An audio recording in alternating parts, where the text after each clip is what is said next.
Hello and welcome to the second lesson of the course Reading and Writing the Arabic Script. Just two parts in this lesson. In the first part we'll be looking at how to write the letters that we learnt in the previous lesson, and in the second part, as ever, we'll have some revision suggestions. So there are two basic things that you need to know about writing Arabic before we start. Firstly, we write Arabic from right to left, as opposed to English, which of course is written from left to right. Secondly, Arabic, unlike English, you have to join up. So in English it's kind of optional. In Arabic, within a word, each letter has to connect on to the letter in front of it. What this means is that for each letter you actually need to know four things about the letter before you can write Arabic. You need to know how it's written in its isolated form, which is just when the letter is written by itself. You need to know what its initial form is, which is when the letter connects only to a letter immediately after it. You need to know its medial form, which is when the letter is connected to a letter before and a letter after. And finally, you need to know its final form, which is when the letter is connected only to a letter before it. And it sounds a little complicated, I know, but trust me, as soon as we start looking at the letters, it'll all become very easy. Alright, so there's one exception to this, one group of letters which are a small exception to this rule of joining up, and they are the letters Alif, Dal, Dhal, Ra, Zai, and Waw. Okay, so you have Alif at the beginning, Waw near the end, and then this group in the middle, Dal, Dhal, Ra, and Zai. And the reason they're exceptional is that within a word, they don't connect on to the letters after them. In other words, they don't have what we would call medial and initial forms. They only have isolated and final forms. That all sounds very abstract and complicated, and trust me, it will become clearer as we start looking at some examples. Okay, so let's begin with the first letter of the alphabet, which is Alif. So to write the Alif, it's just a straight line down. This is what we call the isolated form, a straight line down. Let's write it 2 or 3 times, just to practice. Okay, so what about those forms that we mentioned, the initial, medial, and final forms? Now, as we said, the Alif can't connect. It's one of those 6 letters which can't connect to a letter after it. So in other words, it doesn't have an initial form, because that's what initial form means. It means that a letter is connected only to a letter after it. Similarly, it doesn't have a medial form, because a medial form means that the Alif would be connected to a letter before and a letter after, and the Alif can't do that. All it has is this isolated form and a final form. So the final form, remember, is when the Alif is connected only to a letter immediately before it. So the way that would work is we come from the letter before the Alif, whatever that might be, and we connect onto the Alif like that. So do that again. We come from the previous letter and we connect to the Alif like that. We come from the previous letter and we connect to the Alif like that. Trust me, this will become very clear once we've done the next group and we start looking at a few examples. Okay, the next group is Ba, Ta, and Tha. We've grouped these letters together because they're all written in the same manner. The only difference is the number of dots. So let's have a look. Let's have a look at the Ba, the Ta, and the Tha. So the way we write them in their isolated form, when we're just writing them by themselves, is like this, kind of a cross-section of a pan and dot beneath. So that's the Ba, the Ta, written in the same manner. That's why we group them together, and 2 dots above it. Now what we do when we're writing Arabic, as opposed to printing or using a printer or a computer, is we join the dots together like that. And similarly for the Tha, right? In printed Arabic, the 3 dots would be written like this, but really when writing using pen and paper, we join them like this. It's just quicker. Ba, Ta, and Tha. Alright, so let's do those remaining 3 forms. These are the isolated forms. The initial form, when the letter is connected to a letter after it. What we do for the Ba is we have this spike which represents the Ba, and then we're ready to connect on to the letter which comes after it. We're going to do examples very soon, I promise you it will become clear, and there's the dot for the Ba. The Ta is the same. The spike which represents the Ta, and then we're ready to join on, 2 dots. Tha, as you've probably guessed, just like that.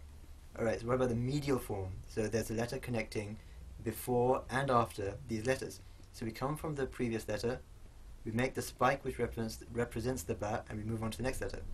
Similarly for the Ta, previous letter, spike, and move on. Tha, previous letter, spike, and move on.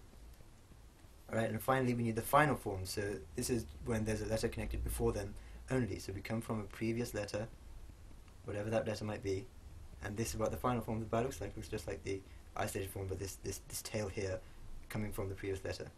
The Ta will be done in the same way, and the Tha, I'm just going to replace those dots. The Tha.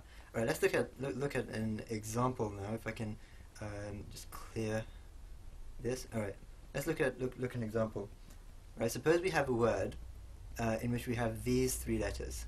We have the th, we have a ba, and we have a da. Alright, bearing in mind, of course, that Arabic is written from right to left in this direction. So the first letter in this word is th, then a ba, and then a da.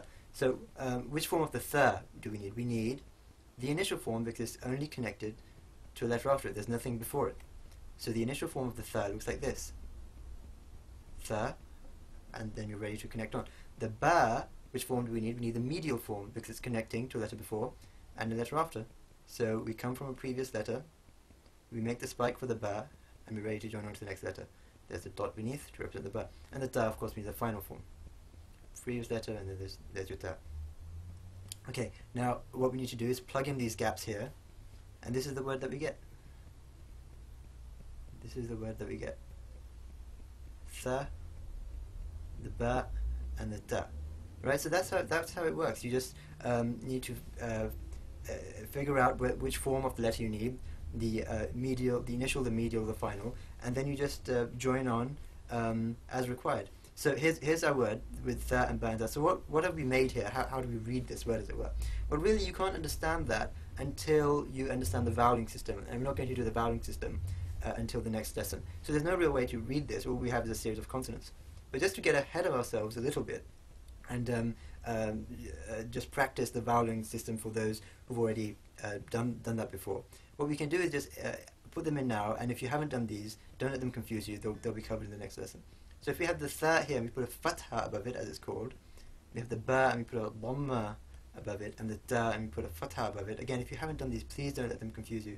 These things confuse you. They'll be covered in the next lesson. We get th, bu, da. Okay, th, bu, da, which is the verb which means to be steady or to be firm. Okay, let's have a look at another example. One more example. So suppose we have a word now which has the letters ba, and then an alif, and then another ba. Okay, ba, alif, and ba. Remembering again that we're going from here to here. So which form of the ba do we need? We need the initial form, obviously, is connecting on to a letter after it. Which form of the alif do we need? Well, ordinarily a letter here we would use the medial form because it would connect to the letter before and the letter after. But the alif, of course, is one of those 6 letters which can't connect to a letter after it. So we can only use the final form of the alif, which is like this. And this is similar in English to letters like B, for example, or P, for those of you who write joined-up English, which is known as the cursive English script. When we come to certain letters like B and P, we don't join on to letters after them, and it's the same principle. So we have the alif here, and it's not going to join on to the next letter after it. So the ba can't join on to the alif, as we've said, and there's nothing after it, so we just use the isolated form. It's not joined on to anything. Let's plug in this gap, and what do we get? We get this word here. Alright, and again, we can't read it without putting in the vowels, so we put in the vowels, and we get babun. Again, don't worry about these vowels if you don't know it. Babun, which means door. Okay, so the next group we come to is the jim, the ha, and the kha. And again, we're grouping them together because they're all written the same way, but with a different number of dots. So the jim, first of all, that's how you write it, and the dot. So we have this line just above, the line of the page that you're writing on, and then this hook which comes beneath it, and a dot for the jim. Ha, written in the same way, but there's no dot, and kha, written in the same way, and the dot is above it. So these are, remember, the isolated forms of the letters. Let's look at the initial form. So this is when the letter is connected to a letter after it. So the jim looks like this. The dot beneath it to represent the jim. The ha, same way, but no dot, and the kha, same way with a dot above it. And we're ready to connect on here to whichever letter is going to come after it, connect after it. These are the initial forms. So the medial forms now. Now there's a number of ways to do the medial forms for a number of the letters, including these, but we're just going to do the simplest way of writing. So you come from a previous letter here, and then you just make your jim shape as above here for the initial form, and you make a dot underneath it, and you're ready to connect on. The ha, the same way.